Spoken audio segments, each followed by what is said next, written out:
শিশু ধর্ষণকারীদের অমানুষ আখ্যায়িত করে বাংলাদেশ জাগ্রত পার্টির চেয়ারম্যান ইঞ্জিনিয়ার একরামুল হক খান বলেছেন, মানুষের জন্য তৈরি আইন দিয়ে এসব নরপশুদের শাস্তি দেওয়া সম্ভব নয়।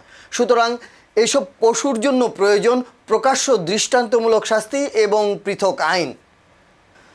রোববার 21 জুন রাজধানীর জাতীয় প্রেস ক্লাবের সামনে এক মানববন্ধনে জাগ্রত পার্টির চেয়ারম্যান এসব কথা বলেন। এ সময় তিনি আরও বলেন, গত 3 মাসে শুধু রাজধানীতেই শিশুসহ 178 জন ধর্ষণের শিকার হয়েছেন। আর মিরপুরের রামিসা সহ গেল 4 মাসে সারা দেশে 118টি শিশু ধর্ষণের ন্যাক্কারজনক ঘটনা ঘটেছে। ইঞ্জিনিয়ার একরাম বলেন, মাননীয় প্রধানমন্ত্রীর দ্রুত হস্তক্ষেপের ফলে রামিসা ধর্ষণের বিচার, মামলার রায় ও ফাঁসির দণ্ড কার্যকরে দ্রুততার সঙ্গে শেষ পর্যায়ে রয়েছে। কিন্তু অসহায় অন্য যেসব পরিবারের শিশুসহ নারীরা ধর্ষণের শিকার হচ্ছেন, তাদের মামলা ও বিচার কাজ ফাইলবন্দি থাকছে বছরের পর বছর।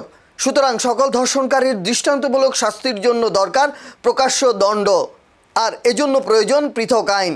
এছাড়া পীর আউলিয়ার মাজারে হামলা ও ভাঙচুরের ঘটনায় প্রতিবাদ জানান জাগ্রত পার্টির চেয়ারম্যান।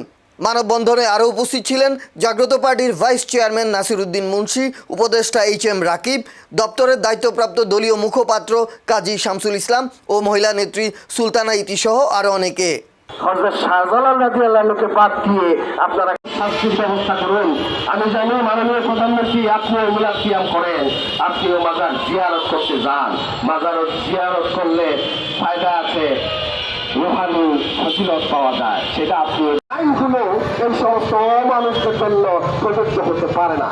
ওই সমস্ত অমানুষদের জন্য নতুন আইন করতে হবে, সেটা যত কঠোর আইনই হোক। আইনটা হলো প্রকাশ্য বিচার আইন, দৃষ্টান্তমূলক প্রকাশ্য বিচার আইন প্রণয়ন করুন। এটা বাংলাদেশ জাগ্রত পার্টির পক্ষ থেকে আপনাদের প্রতি দাবি, আপনাদের প্রতি অনুরোধ। যতদিন পর্যন্ত সেই আইন প্রণয়ন না হবে আমাদের কণ্ঠ থেমে থাকবে না। আমরা এটা নিয়ে বলতে থাকবো।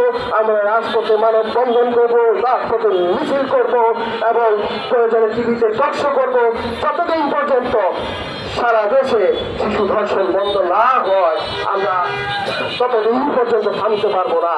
পরিশেষে আমি কবি নজরুলের ভাষায় বলতে চাই, মহাবিশ্বহীন প্রান্ত আমি সেই দিন হব শান্ত, তবে আকাশে বাতাসে শিশু ধর্ষিত শিশুদের ক্রন্দন রোল ভেসে উঠবে না।